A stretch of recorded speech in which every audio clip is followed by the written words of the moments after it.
तो हमारे एक वीडियो जिसमें हमने साइनस सर्जरी के बारे में एक्सप्लेन किया है, एक यूज़र ने रेहान जी ने हमारे से एक वीडियो की रिक्वेस्ट की है जिसमें उनकी क्वेरी है कि हम लोग साइनस सर्जरी तो करा ली, उसके बाद कौन-कौन सी दवाइयाँ चलानी चाहिए। तो इन दवाइयों को मैं 2 पार्ट में डिवाइड करना चाहूँगा, इस इलाज को मैं 2 पार्ट में डिवाइड करना चाहूँगा। एक इमीडिएटली पोस्ट ऑप है, मतलब ऑपरेशन के जस्ट बाद जो है कि हमें अलग ट्रीटमेंट की ज़रूरत होती है और कुछ टाइम के बाद अलग ट्रीटमेंट की। जो जस्ट बाद की जो दवाइयाँ हैं उसमें सबसे इम्पोर्टेंट है नेज़ो वॉश, नाक की सफाई।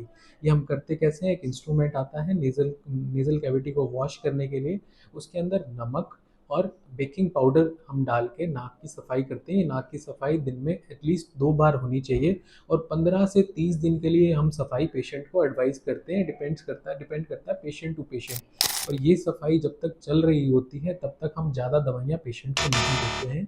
एक बार ये सफाई कंप्लीट हो जाती है, अंदर जो हमारा पोस्ट ऑप का अंदर का नेज़ल का म्यूकोज़ा है वो नॉर्मल आने लगता है, तो उसके बाद हम सफाई को बंद करा देते हैं और एक स्प्रे स्टार्ट करते हैं जिसे हम फ्लूटिकासोन स्प्रे बोलते हैं। एक स्टेरॉयडल स्प्रे होता है, वो आपको दिन में 2 से 3 बार लेना होता है। ये स्प्रे इसलिए इम्पोर्टेंट है कि जो हमारे साइनस ओपन हो गए हैं उसके अंदर जो चमड़ी आनी है वो नॉर्मल चमड़ी आए, फिर से पॉलीपॉइडल चमड़ी ना आए। इसके लिए स्टेरॉयडल स्प्रे अगले 2 से 6 महीने के लिए चलाना बहुत ही इम्पोर्टेंट होता है।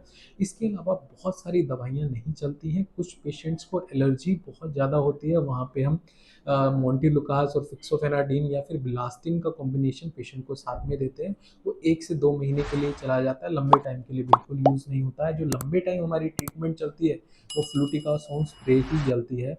कुछ लोग इसमें ओरल स्टेरॉइड यानी मुँह से लेने वाले स्टेरॉइड्स भी प्रिस्क्राइब करते हैं, जिसके फ़ेवर में मैं नहीं रहता हूँ, क्योंकि उसमें पेशेंट को और साइड इफ़ेक्ट आने के चांसेस रहते हैं। पर जो हमारे लोकल स्प्रेज़ हैं, फ्लूटिकासोन स्प्रे जैसे मैंने आपको बताया, वो सिर्फ़ आपके नाक की म्यूकोज़ा पे काम करेंगे, तो आपको बहुत ज़्यादा हेल्प करेंगे और साइड इफ़ेक्ट नहीं प्रोड्यूस करेंगे। इसके अलावा जो आप चीज़ ले सकते हैं, जो आपको डे फर्स्ट से लेनी है और अगले 3 से 4 महीने या 6 महीने तक लेनी है, वो है स्टीम।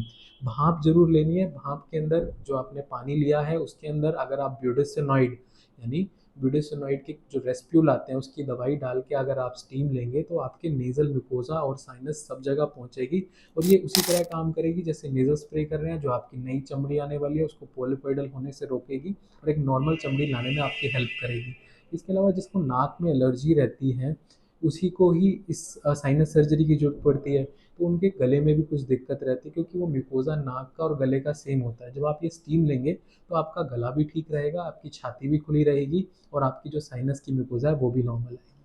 अगर आपका भी ऐसा कोई क्वेश्चन है, आप जिस पे वीडियो चाहते हैं, बहुत जनरलाइज़ सा है, तो हमारे कमेंट सेक्शन में बता सकते हैं। मैं आशा करूँगा रेहान जी को इससे ज़रूर हेल्प मिलेगी। हमारे वीडियो को लाइक और शेयर ज़रूर